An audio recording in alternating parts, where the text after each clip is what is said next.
আসসালামু আলাইকুম গাইস, তোমরা সবাই কেমন আছো? আশা করি সবাই ভালো আছো। গাইস গাইস গাইস জো কি বলবো, সত্যিই খুব ভালো লাগছে। এই রোজার মাসটা সত্যি অসাধারণ ভালো একটা মাস। আজ আমি তোমাদেরকে দেখাবো আজকের বাজার শেয়ার করব।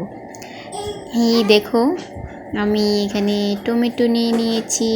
আজকে বাজার করেছি টমেটো, ফুলকপি, সিম, কাঁচামরিচ, ধনিয়া পাতা, তারপরে পেঁয়াজের কলি, আলু। এখন আমি সবজি রান্না করার জন্য আমি নিয়ে নিয়েছি ফুলকপি, সিম দিয়ে আলু দিয়ে ভাজি করব, আবার ফুলকপি, সিম, আলু দিয়ে রান্নাও করব। এই জন্য এখন আমি সবজিগুলা কেটে কেটে নিচ্ছি। আজকে আমি রান্নার ভিডিও দিব না, আজকে শুধু দিব সবজি। আজকের বাজার এগুলো তোমাদের সাথে শেয়ার করব।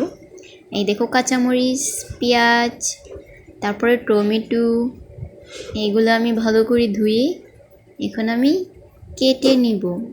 রান্না করার জন্য সব কিছু আস্তে আস্তে আমি রেডি করে নিব।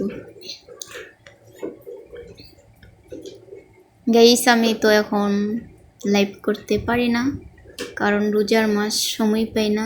কোরআন তেলাওয়াত করতে হয়, একটু ঘুমাইতে হয়, রান্না করতে হয়, পিচ্চি সাওয়ালকে সামলাইতে হয়।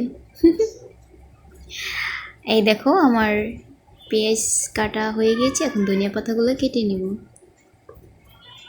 গাইস আমার ভিডিওটা তোমাদের কেমন লাগছে? ভালো লাগলে অবশ্যই লাইক, কমেন্ট, শেয়ার করে দিবে, আর সাবস্ক্রাইব করতে ভুলবে না। আমি না কোনো ইউনিক বা সুন্দর সুন্দর রান্নার ভিডিও দিতে পারি না। আমি বাসায় যা রান্না করি সেইগুলোই তোমাদের সাথে শেয়ার করি। তোমরা যদি চাও তো অবশ্যই ভালো কিছু শেয়ার করব তোমাদের মাঝে, ভালো ভালো রান্নার ভিডিও। তোমরা কেউ তো কমেন্টই করো না, বলোই না, তাহলে আর কীভাবে দেওয়া যায় না। তো এই জন্য আমি নিজের থেকেই তৈরি করি। এই দেখো, সবজিগুলো কাটা হয়ে গিয়েছে, এখন আমি ধুয়ে সব কিছু গুছিয়ে নিচ্ছি। দেখতে পাচ্ছ, ভাজির জন্য কেটে নিয়েছি সব কিছু। ফাইনালি আমার সব কিছু রেডি। এই তো, এখন আমি মাছগুলোকে ভালো করে ধুয়ে নিব। সবাই ভালো থাকবি।